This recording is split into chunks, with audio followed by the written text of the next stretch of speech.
how to remove a bowl from a planetary mixer.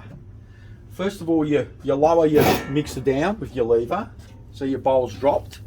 Next, you would remove your tool, whichever one you're using. So that goes out of the way. And then you would obviously get yourself prepared.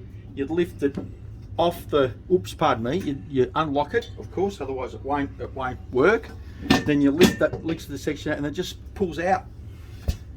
That's pretty much that's simple. That's the 1, 2, 3 steps and it's out.